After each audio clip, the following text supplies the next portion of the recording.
DJ Mukesh Chakiya music by Saurabh इस्लाया। सखी रे सुनो मोर बलमुआ के खेला हमारा के मालो यार किस्टा के बुझेला का कोई सखी रे सुनो मोर बलमुआ के खेला हमारा के मालो यार किस्टा के बुझेला बात नहीं मानेला जिधर रोज खानेला हमारा के मारेला लेके रोज झाड़ू पीके आवेला दारू तो मांगेला या गारू पीके आवेला दारू तो मारेला या गारू। डीजे मुकेश चकिया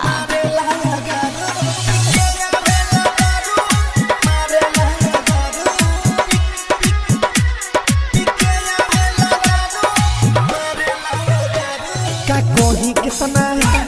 कोरे लगू दसा टप टप चुहेला लहंगा से लहसा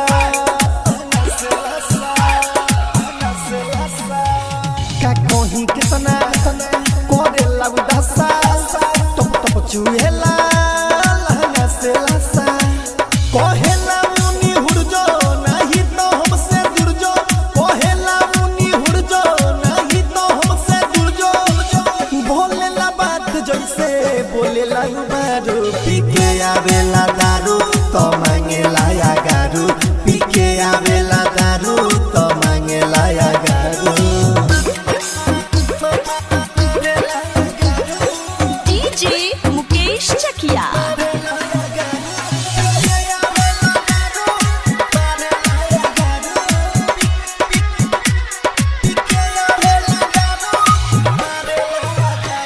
धीरज दी महना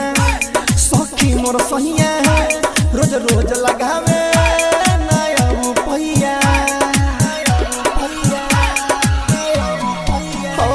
सौर भई सबरिया सखी मोर सहिया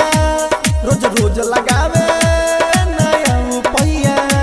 रतनेश सुनो रतन तुर देला चोली के बटन सुगम सुनो रतन तुर देला चोली के बटन सुधीर किसान कहे जन हमर बारू जब पीके आवे दारू तो मांगेला या गारू जब पीके आवे दारू तो मारेला या गारू।